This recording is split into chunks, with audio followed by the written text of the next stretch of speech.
লোভের দুইটা স্তর আছে, একটা স্তর অপ্রশংসনীয়, প্রশংসনীয় নয়, আরেকটা স্তর হচ্ছে হারাম, অবৈধ। একটা দিক হচ্ছে মানুষ টাকার পিছনে এতই ঘুরে যে নিজের সুস্থতার দিকে আর খেয়াল করে না, নিজের সুখ স্বাচ্ছন্দ্যকে বিলিয়ে দিয়ে তার প্রতি কেয়ার না করে টাকার পিছনে এমনভাবে সে দৌড়ায় মনে হচ্ছে টাকাই তার জীবন। আছে কি না? নাই? টাকাই তার জীবন, আর কিছুই তার জীবন মনে হয় না। অথচ আল্লাহ তাআলা আমাদেরকে যে জীবন দান করেছেন, এই জীবনকে আমানত রাখাও মুমিনের জন্য সবচেয়ে বড় দায়িত্ব। আমানত রাখা মুমিনের জন্য সবচেয়ে বড় দায়িত্ব, এটাকে হেফাজতে রাখা। কিন্তু মুমিন মানুষ টাকার পিছনে যে পরিমাণ ঘোরাফেরা করছে, সে তার শরীরের দিকে ততটুকু কেয়ার করছে না। বলেন তো, সে তার শরীরের উপরে নির্যাতন করছে কি করছে না? তার দেহের উপরে সে জুলুম করছে কি করছে না? সামান্য টাকার লোভে, সম্পদের লোভে পড়ে সে তার শরীরকে ক্ষতবিক্ষত করে দিচ্ছে, সে তার দেহটাকে নষ্ট করে ফেলছে। 3 বেলা খানার মধ্যে সে 1 বেলা খাচ্ছে, বাকি 2 বেলা টাকার পিছনে ঘুরছে। এর দ্বারা যদিও বাহ্যিক দৃষ্টিতে বোঝা যায় সে টাকা কামাই করছে ঠিক পরিবারকে বাঁচানোর জন্য, কিন্তু অন্যদিকে তার শরীরকে সে নষ্ট করে দিচ্ছে, আল্লাহর দেওয়া আমানতকে সে ক্ষুণ্ণ করছে।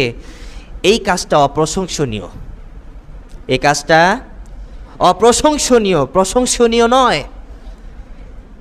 প্রথম স্তর হচ্ছে যে কাজটা করলে অপ্রশংসনীয়, প্রশংসনীয় নয়, সেটা হচ্ছে নিজের শরীরকে ক্ষতির মধ্যে ঠেলে দিয়ে শুধু টাকার পিছনে দৌড়ানো।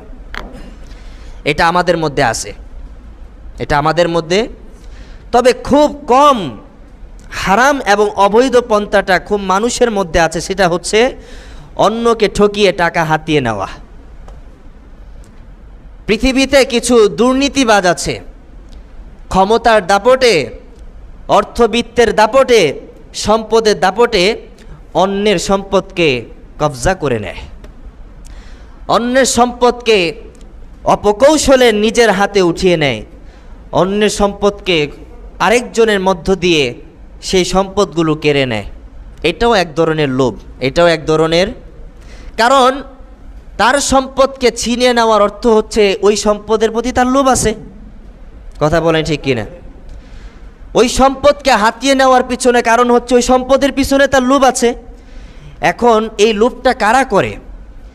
অন্যের সম্পদকে হাতিয়ে নেয় কারা? যারা দুর্নীতিবাজ, যারা দুর্নীতিবাজ।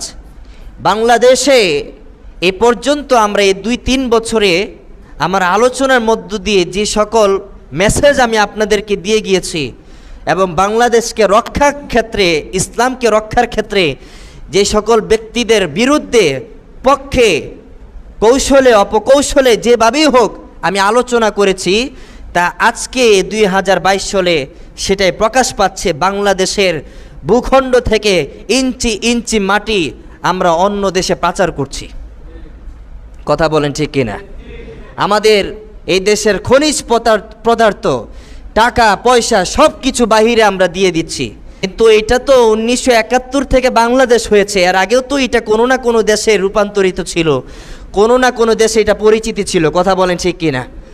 ওই সময় যদি আল্লাহ চালাইতে পারে, তো তুমি কোন বেটি হইলা যে এই দেশ 60 দিন পর্যন্ত চলবে? আল্লাহ চাইলে কিয়ামত পর্যন্ত এই দেশকে পরিচালিত করতে পারে। কথা বলেন ঠিক কিনা? কিন্তু বড় দুঃখ আফসোসের বিষয় হচ্ছে যারা আজকে ক্ষমতার আসনে বসে আছে তারা দুর্নীতিবাজ হয়ে গেছে। দুর্নীতিবাজ, তারা তাদের এই দেশের অর্থ সম্পদ, তেল, খনিজ পদার্থ, রাসায়নিক পদার্থ সব কিছু তারা রাতের আধারে গোপনে দিয়ে দিচ্ছে তাদের বাবাদের হাতে, দাদাদের হাতে। কথা বলেন ঠিক কিনা? এটা কি লোভে পড়ে নয়? আমি কাউকে কিছু দিচ্ছি, কেন দিচ্ছি? কোনো না কোনো স্বার্থ তো আছেই। এ কোনো না কোনো স্বার্থে কাউকে কিছু দেওয়াটাই লোভ। এই লোভের মধ্যে যারা আছে তারাই দুর্নীতিবাজ। বাকি ভয়ে হয়তো পত্রিকাতে এখনো ওই ব্যক্তির নামটা উঠে নাই। কথা বুঝেন নাই? ভয়ে হয়তো এখনো সাংবাদিকদের হাতে কলমে ওই ব্যক্তির নাম উঠে নাই। কিন্তু যদি এভাবে উল্টিয়ে যায়, উঠতে বেশি সময় লাগবে না।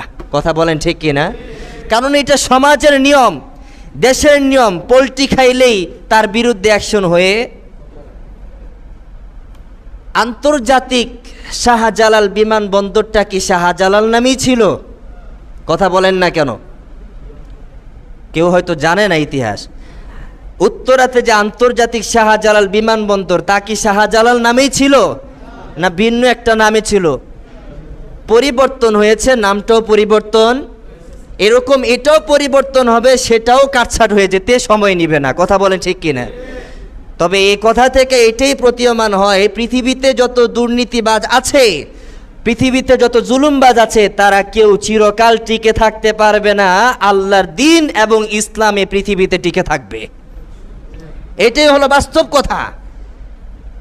আমি আগেই বলেছি, লোভ মানুষকে ধ্বংস করে দেয়। একসময় তারাও ধ্বংস হয়ে যাবে, তারাও ধ্বংস হয়ে, এবং তাদের জবান দিয়ে, তাদের হাতের কামাই দিয়েই, তাদের অঙ্গ পতঙ্গের ভঙ্গিমা দিয়ে তারা তাদের নিজেদের পতন নিয়ে আসবে। এখন তো নিজেদের দলের মধ্যেই হাঙ্গামা লেগে আছে। কাকে ছাঁটাই করবে করবে না, এটা নিয়ে এখন তারা বিচার বিশ্লেষণে বসে গিয়েছে। একজন বলছে সে তো আমাদের লোকই না, অথচ সে এতদিন পর্যন্ত তাদের তাবেদারি করে গোলামি করে গিয়েছে। আর এখন তার একটা বক্তব্যের কারণে বলে সে অমুক দলের কেউ না, অমুক দলের কেউ না। প্রত্যেকেই বুঝে যে আমার গদি মোটা করতে হবে, প্রত্যেকেই বুঝে আমার জায়গা মোটা করতে হবে। এই জন্য বাংলাদেশের জনগণের অর্থ নিয়ে বাহিরে, আমেরিকাতে, ইউরোপ কান্ট্রিতে, পশ্চিমাতে বড় বড় 6 তলা 7 তলা 10 তলা ভবন আগের থেকে বানিয়ে রেখেছে। কথা বলেন ঠিক কিনা? এগুলো আমাদের টাকা, এগুলো আমাদের টাকা। এগুলো হচ্ছে দুর্নীতিবাজ। এরা লোভের মোহে পড়ে, দুনিয়ার অর্থ সম্পদের মোহে পড়ে আজকে তারা এই দিন ও ধর্ম থেকে বিতাড়িত হয়ে গিয়েছে। শুধু তাই নয়, যারা এই লোভের মোহে পড়ে গিয়েছে, তারা এই ধর্মকেও একসময় উপেক্ষা করতে কুণ্ঠাবোধ করে না। ধর্ম যা বলে তারা তা মানতে পারে না। কেন? কারণ তাদের মধ্যে দুর্নীতিবাজের একটা সিফাত, গুণ ঢুকে গিয়েছে। আজকে অহরহর ধর্মের বিরুদ্ধে কথা হচ্ছে, প্রত্যেকটা প্লেসে, প্রত্যেকটা ময়দানে, প্রত্যেকটা কনফারেন্সে ইসলামকে উপেক্ষা করে কথা বলছে, আর আলেম ওলামাদেরকে বিশুদ্ধার করে কথা বলা হচ্ছে। কথা বলেন ঠিক কিনা? এদের প্রত্যেকটা কথার মধ্যে এই ধরনের কোনো না কোনো গ্রাণ আছেই, যে কোনো বক্তব্যের দ্বারা। কিছুদিন আগে, 2 দিন আগেই পোশাকের স্বাধীনতা চাইতে গিয়ে আলেম ওলামাদের বিরুদ্ধে অ্যাকশন নিয়েছে কিছু সমাজ।